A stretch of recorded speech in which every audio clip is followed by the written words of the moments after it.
Shopify grows your business no matter how far or big you grow. Shopify is the global commerce platform that helps you sell at every stage of your business.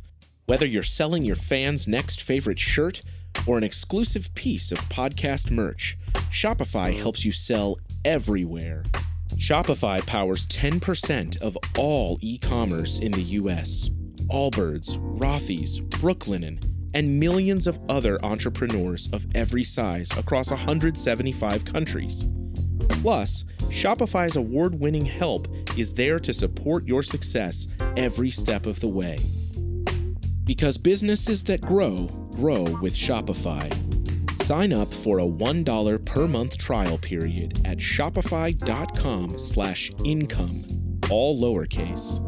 Go to shopify.com/income now to grow your business, no matter what stage you're in.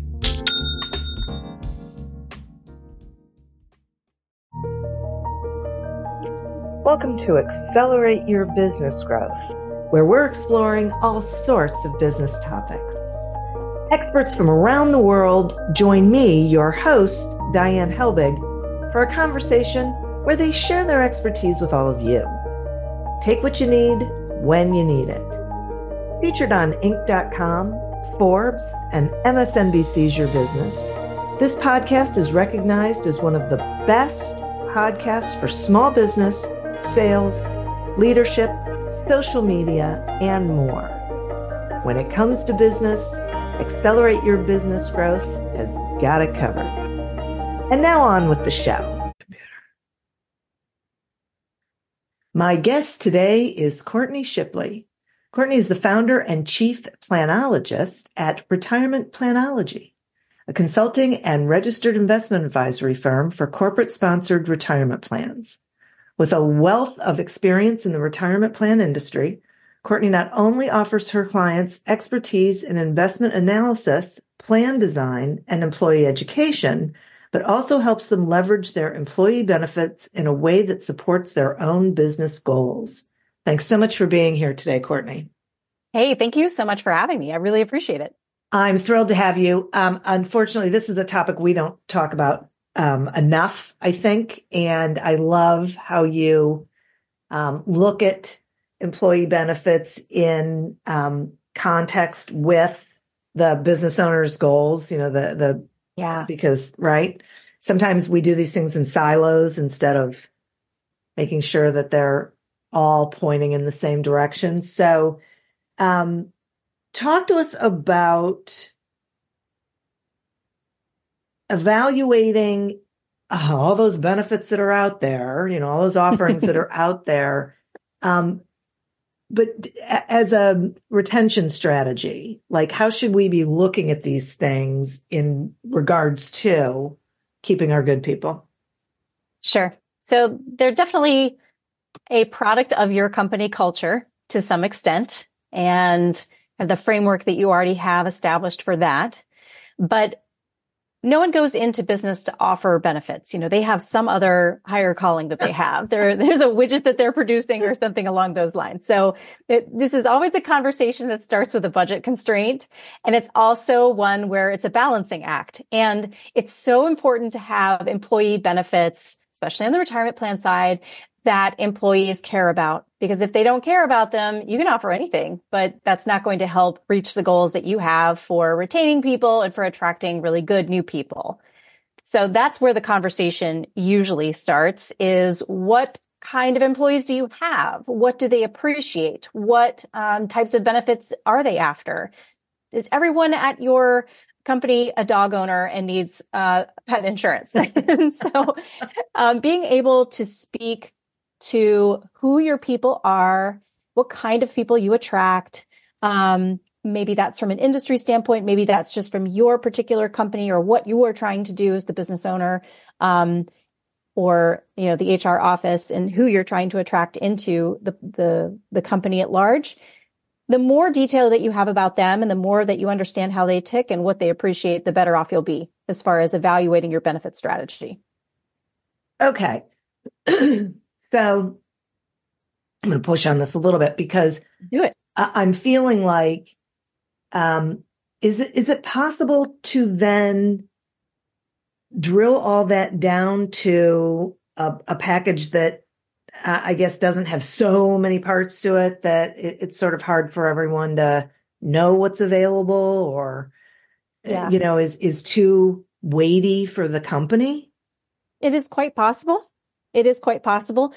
You want these things to be used. And I have seen situations with companies where, they overhauled things and just did away with a lot of perks that they had that no one was using. Yeah. So they had like a, $50 stipend towards a laptop or something like that long after they'd been giving company laptops out or something along those lines, where they were able to actually recycle that money into something else that they did care about. So in that particular case, retirement was already strong. That's where we focus. So that's what I'm always concerned about. But they did decide to implement a student loan payback program, because they found that one of the reasons their people were leaving was to go across town to another similar type of company for 25 cents, a dollar more an hour, whatever it might be. And the reason that they were giving in their exit interviews is, hey, this matters because I have student loans and life is expensive. So really taking a hard look at, like, does anybody have that gym membership? Does anyone use those other benefits that you might have put in place a long time ago? Or is it now time in our new day and age of a lot of work from home and maybe cultural shifts about how we do work, to maybe examine that package again and just see, is this what people want? And one of the easiest ways, of course, would be to craft an employee survey. Yeah. So one of the things that really hit me when you were talking is, things change. The people's lives change, their priorities change, their needs change. And so, then it's important for the company to be paying attention to that, because something that we implemented 10 years ago may not even be a thing now for the majority of our people.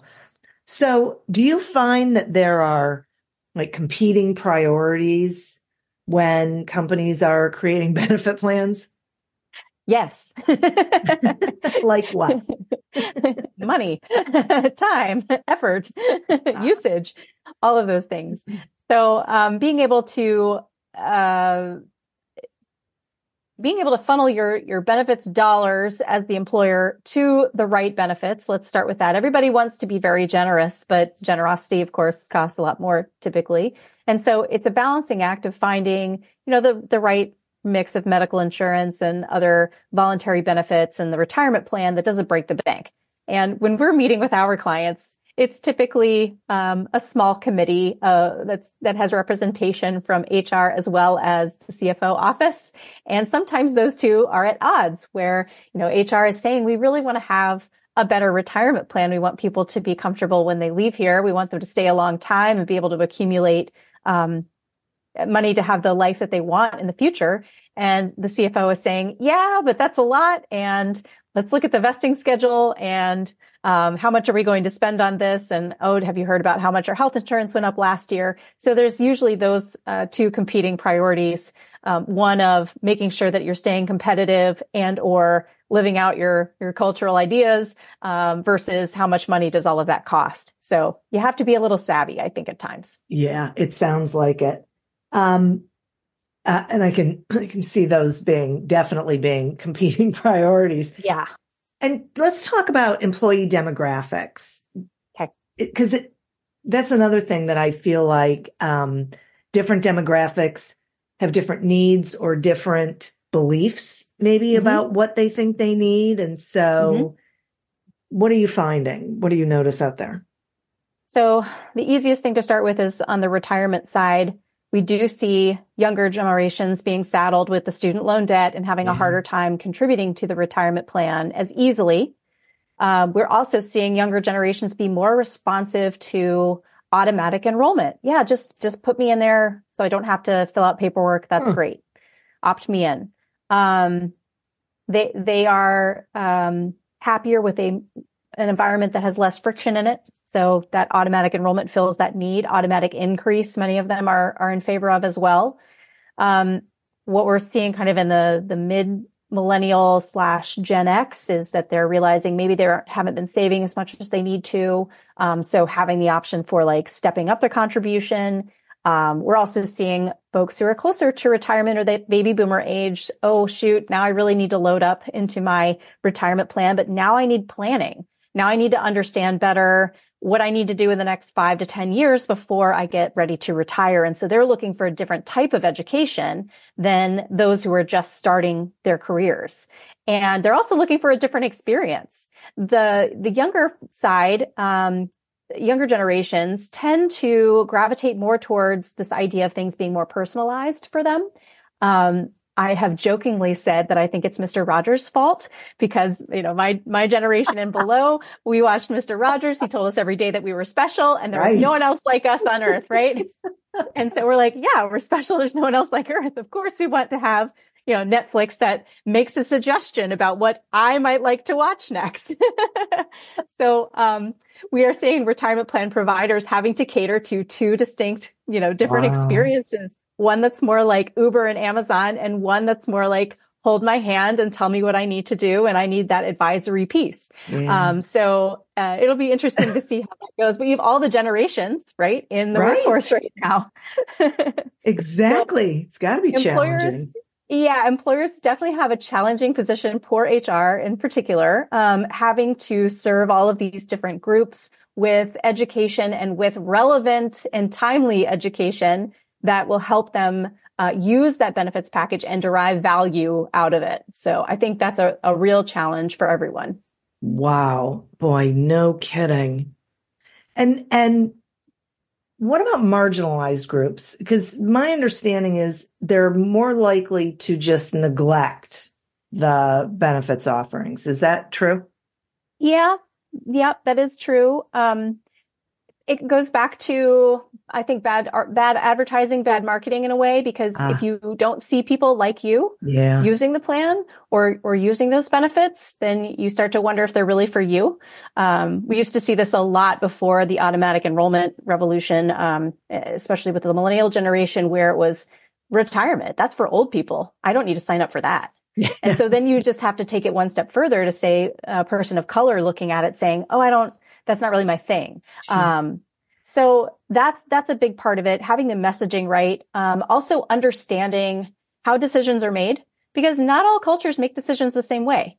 Knowing who your employees are, again, this is all going to feed back to that. It's very important. And we have seen that automatic enrollment in particular increases those marginalized groups' participation for retirement and in retirement plans way better than a lot of the other demographic groups. So having those nudges in place, the behavioral nudges, really does equalize the playing field for everybody, which is nice. No kidding. Okay. And so one of the points of this conversation is really about how having these sorts of benefits packages can help you retain top talent, which makes me think about employee engagement as well. We know that we have a real problem in this country with disengaged employees. So how does an effective, let's talk about retirement plans. How does that impact an employee's engagement, do you think? Yep. So I think that there's not going to be a direct straight line here very easily. In some cases there is, like a defined benefit plan or cash balance plan or something where you are accumulating a chunk of money that the employer is putting a lot in for you. That is always harder to walk away from. If you are someone who's in management or a very hard to replace person and you have been given a non-qualified deferred compensation plan, that's extremely hard to walk away from in many cases with how those are built. They might be on performance metrics or after a certain amount of time, you get this amount, that sort of thing. So those are like the easy answers for retaining people. The one that's not as easy maybe is the 401k profit sharing world where it's kind of table stakes to have a match these days of some sort. So really hammering home like what that match is and how it might be the same or different or better than your competitors just makes you a better place to work as part of the whole benefits package. And again, it comes back to the employees appreciating it and getting value out of it because they know about it.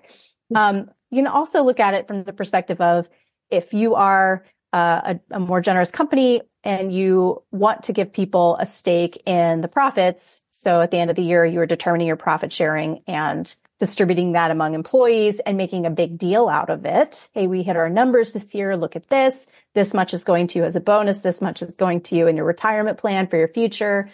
So it's all kind of tied back to PR a little bit. How are people perceiving the plan? What are you using the plan to do? And are they aware of that? And so that's where it's going to tie in that retention piece. It's also what I've said before is an employee probably will not tell you, I stayed all because of the retirement plan, but they will tell you a sob story or a bad story about how they didn't even care enough about us to give us a 401k match. So it can be the straw that broke the camel's back, more so than maybe the reason that they stayed when we're just looking at the 401k and the profit sharing piece of it. Okay. I think that is a huge point. And the thing that I'm finding so valuable about this conversation and that is really hitting me is that this is really about understanding your employees, taking the time to engage with them, understand who they are, all of those elements that are so necessary in order to be able to meet them where they are and provide them with the things that are valuable to them that they are looking for in a work environment, right? And that meet their personal needs so that they see your company as caring about them, as wanting them to be successful, right? And wanting them to be part of your organization and can keep them. This makes a lot of sense to me. Yeah, I think belongingness maybe is probably the overarching theme is that they want to feel like that they're doing good work for an organization that cares that they do good work and about them as a person. And I think that spans, I think it spans the generations too. Right? Yes. Okay. For sure. Oh shoot, I just had something. What was it? Oh, financial wellness is another place that can show that they care. And so providing the opportunity for employees to build a stable financial foundation for themselves, I think is also a valued benefit and perceived as a valued benefit for those, especially who haven't maybe accumulated enough money to ever meet with a financial advisor. Right. So that's part of our service offering and talking to employees about, okay, yeah, we're going to make this decision about how much to save and where to invest it, but what else is going on here? What are the other parts of the picture? Are you a solid budgeter? Do you feel like you spend your money and you monitor your cash flow well? Are you confused about the rest of your benefits? Do you need life insurance? Is this a situation where disability policy may be more important? Or, are you planning to send your child to college? And has that been something you've thought about before? So being able to, for the employer to provide that other resource to their employees, I think is really good, but also keeps the employer out of it. So it's, so they don't get all the information about the employee. A big deal. Having a place that's safe for them to go to ask those types of questions if they haven't been able to before. Right. I think that's huge. That is boy, what better shows how much you care about your employees than providing them with that real, They're really providing the financial foundation. I mean, your paycheck is your greatest asset. The fact that you can show up at work and get your paycheck, and then, the employer provides those benefits for the what ifs. What if you're not around to receive that paycheck anymore and your family needs it? What if you can't go to work because something happened and you're out on health leave for a while? What if you don't want to continue to work there forever when you're 65? So that financial foundation is really what the employer is building. So the more that they can reinforce that, I think the more that the employee will understand that they care. I totally agree with you. I think that is such a good point. And I so value this information. I said at the beginning of this conversation, we don't talk about this enough on this podcast. And it's true that we don't. Having said that, this has been some really valuable information for the business owners listening to this, whether they've looked at it this way or not. Right. And so one of the things that keeps floating around in my head is it's also important for them to engage with a company that's going to help them go through this process, right? Like a company like yours that helps them think about these things, because that's what you're doing naturally, but business owners aren't necessarily thinking about all of the tentacles and all of the impacts. So first of all, thank you so much for sharing this information. And second of all, will you please tell the listeners how they can find you? Absolutely. So on LinkedIn, it's C. Shipley for Courtenay Shipley. And you can also go to our website at retirementplanology.com/ wait, what is it? That's terrible. /learn more. And we have a great site there that's built for listeners who may have stumbled on us through a podcast, but they also, we've outlined all the resources for small businesses there, as well as established businesses who might need a little bit more help in maybe fixing what they have rather than starting something new. Right. Thank you so much. That's awesome. I'll make sure that's in the show notes. So thank you, Courtenay, and listeners. Thank you. You are who we're doing this for. Thank you for tuning in to this episode of Accelerate Your Business Growth, a production of Evergreen Podcasts. Discover more episodes of this podcast and explore others at evergreenpodcast.com. As always, continue to prosper and be curious. And if you're looking to get your sales strategy headed in the right direction, pick up a copy of Succeed Without Selling on Amazon or wherever books are sold. Until we meet again on another episode of Accelerate Your Business Growth, goodbye and good day. The Jim Stroud Podcast explores the discoveries and trends forming the future of our lives. Brain-to-brain communication, robot bosses, microchip implants for workers, and artificial intelligence replacing human workers are all happening now. If you want to know what's happening next, subscribe now to the Jim Stroud Podcast.